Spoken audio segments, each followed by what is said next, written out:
Whew. Let's go. Let's go. Episode 526. If you know anything about me, you're going to learn that I love uncontacted tribes. I love the notion of it, and I love what an uncontacted tribe really is. They were a bunch of people that decided we're not doing what everybody else is doing. We don't want to be a part of what's going on. And we're going in here. Sometimes it's a jungle. Sometimes it's a massive forest that's really thick. But they just decide. Sometimes it's even some cave type of stuff. But they decided we're not doing it. We're not doing it. Whatever you got planned for your future, you got implants coming, you got inserts into the forehead, you got lenses on your eyes. I'm not doing it. I'm not doing it, and I'm not waiting around for you to try and force me to do it. I'm leaving. That's what a uncontacted tribe really is. People have this notion that they're just jungle people, and they've always been jungle people. But that's not quite the case. Especially when you hear this clip from Paul, the Amazon conservationalist. This is episode 2013 of the Joe Rogan Experience. And Paul's talking about his experience with the uncontacted tribes and how they react to anyone who's not them. And also, I didn't know there's 100 uncontacted tribes within the Amazon. The Amazon's massive, of course, but there's 100 of these tribes. So it's not like there's one or two. That's how it's really depicted to us as people. But there's hundreds and hundreds. And I think, this is my out there thought, I think there's going to be a lot more in the future. That's what I think. As we step into this new age, as so many people are stepping into this new age, people are getting their eyeballs scanned and their face scanned, and they're giving up DNA and they're doing all sorts of stuff. There's going to be I think it's going to be a large group of people that are going to be like, we're not doing it. And unless it's going to be some kind of conflict, these people are just going to migrate away. They're going to take up some land, and they're going to be like, we stay over here. No need to contact us. You're cutting off our internet. Fine. You're cutting off our cell phones. Fine. Don't worry about it. And these people are going to reestablish life the way it once was and start moving the way people are supposed to move. Undistracted, as a tribe, doing work to find their value, having tribe, having fellowship, having brotherhood, having family, having community. I really think that's going to start to resurge in a big way. I know it sounds weird, but listen to this clip. There's a very interesting part that he brings up of who these uncontacted tribes are in the Amazon. Listen to this. Before I bring you there, you know I have to bring you to the store. This is IamCoachColin.com, and this is where you get the Soul Not For Sale gear. This is where you get the Public Enemy #1 shirt. If you don't know who that gentleman is, please Google the World Economic Forum. Please Google You Will Own Nothing and Be Happy. Please Google Agenda 2030. And we have here the Certified Pure Blood shirt, the t-shirt, for those of you that survived the pandemic and did not have to sacrifice your morals and integrity to get through it all like so many people did. Regretful people, some. But anyway, we have t-shirts for men and women, tank tops for men and women, and hoodies like you see right here. And all of that can be got at IamCoachColin.com. If you want 10% off, this is what you do. You put in the discount code area, I am Coach Colin. 1 L in the name Colin. All capital letters. All one word. And that gets you 10% off. And if you've done that with us already, thank you so much. You have no idea how appreciated you are. Now let's get into this clip. Really interesting stuff. We got to figure something out, either move deeper or move away or whatever. And like they were trying to figure out what to do. And there was this one summer I spent a lot of time with his son. His name was also Paul, and he got murdered by gold miners too. And so like it's just a war zone. And then you have some of our guys now who are conservationists who used to be loggers who have shot at the uncontacted tribes and been shot at by arrows. One of my rangers has a scar on his head from a 7-foot arrow from the uncontacted tribes.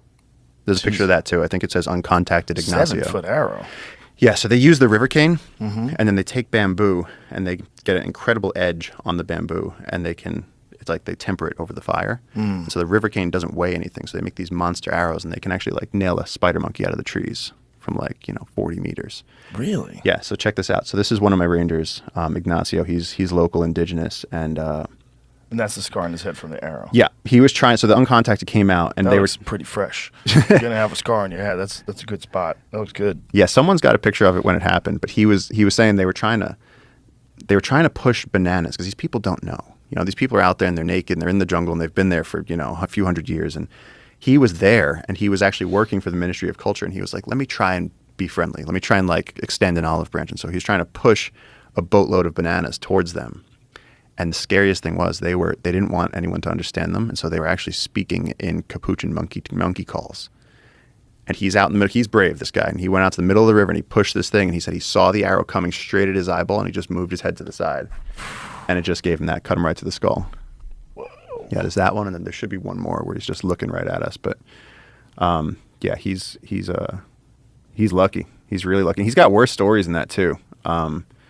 One time he was at a remote guard post, and the tribes came, and he'd already gotten shot, and he said he went up into the roof and like hid in the rafters, like, and wrapped himself, and he said it was the middle of the day and he was baking, and he said he could hear the uncontacted tribes underneath him, and he was like trying to make the decision of, do I kill myself like a dog in a car in this heat, like he knew he was going to die, or do I go down and let them rip me apart? And it was just the most terrifying story. But yeah, like that. How did he get out of it?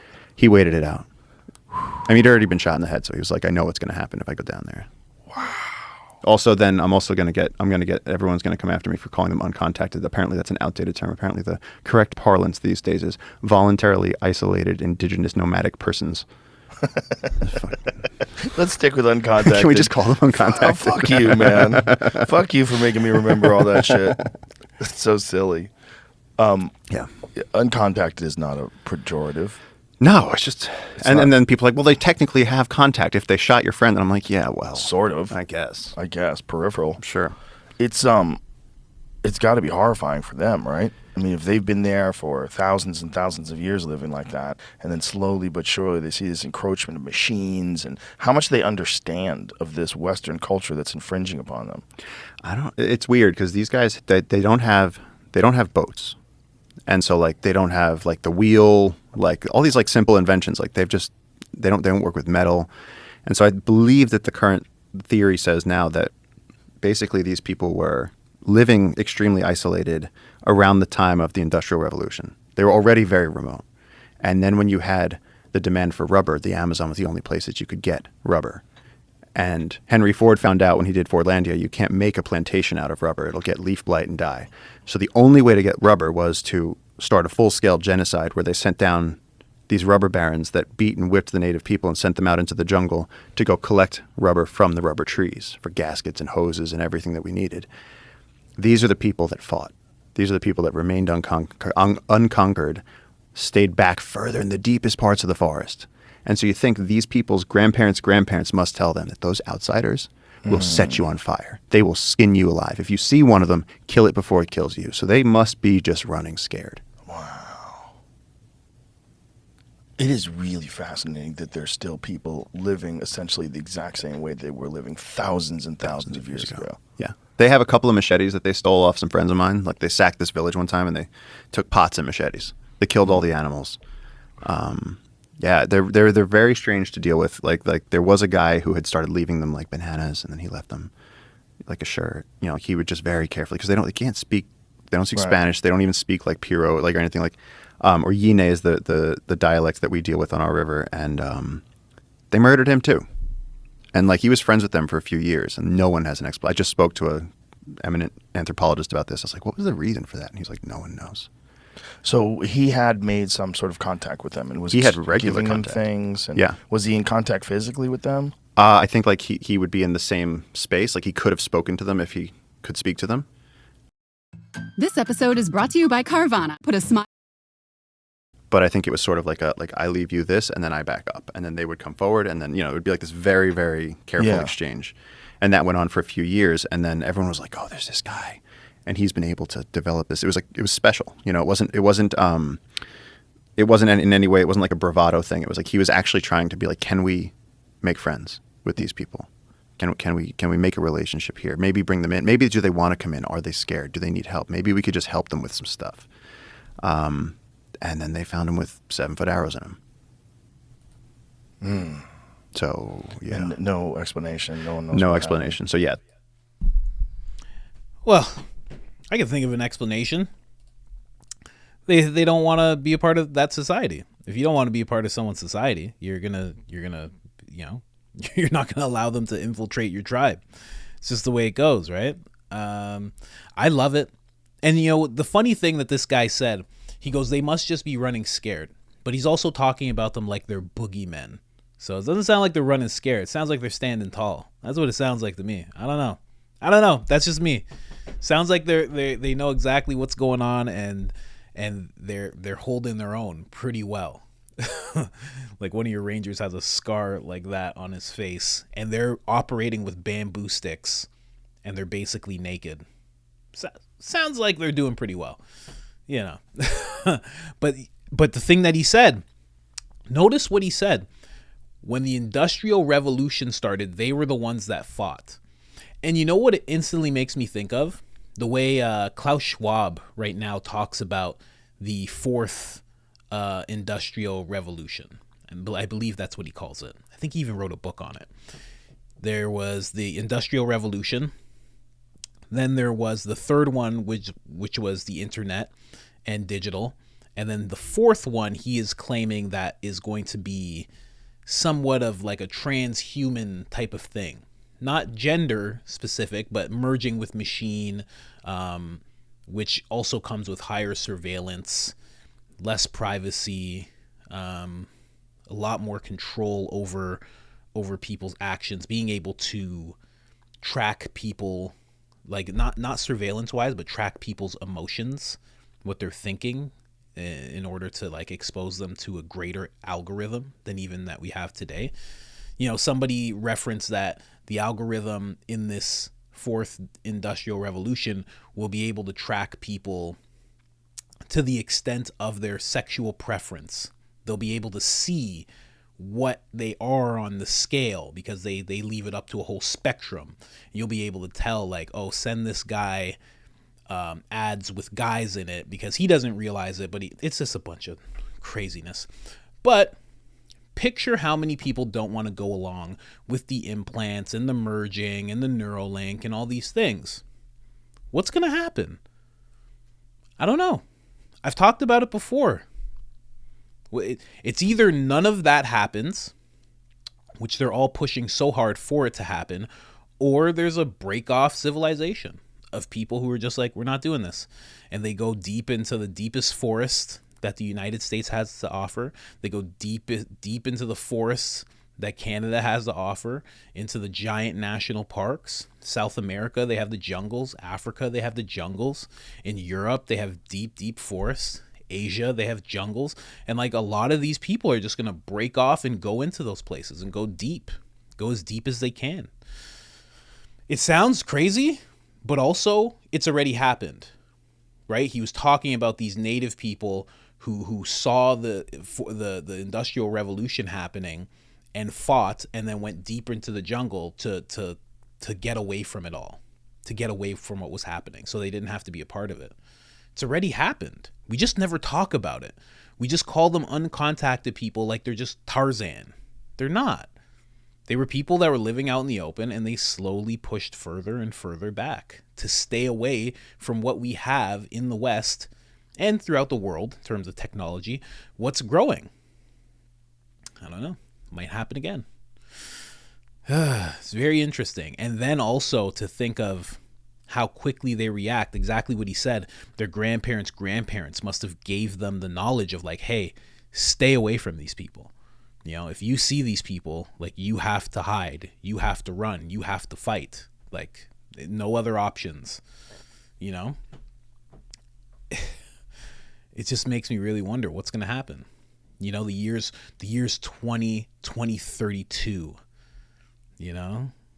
and the 2030 agenda went off without a hitch. Like, what's going to happen? I don't know. I don't want to do what they want in Agenda 2030. I don't want to do it. I know a lot of people that don't want to do it. probably within North America, I would think there'd be at least 10 million people that aren't for it. At least 10 million.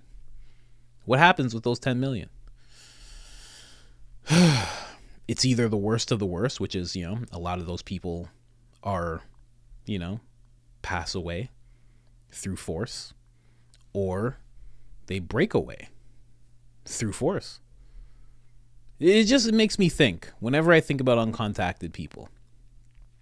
Like, how do you know their history isn't? How do you know their history isn't? People had a vast technology. They had all this technology going on, and we didn't want to be a part of it. Like maybe some uncontacted tribes have a depiction of history that we don't have, and that's why they remain uncontacted. Maybe they have this whole little historical patch that we're missing, that people did at a certain point in time have technology that would rival what we have today. And there was a group of people already that didn't want to be a part of it, and they removed themselves from it. I don't know.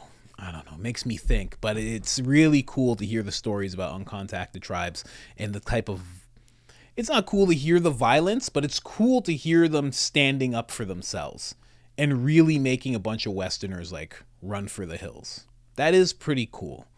And that they maintain in the forest, and no one understands how they do it, but they do it day after day. They live amongst jaguars and anacondas, and they're doing well enough, I don't know.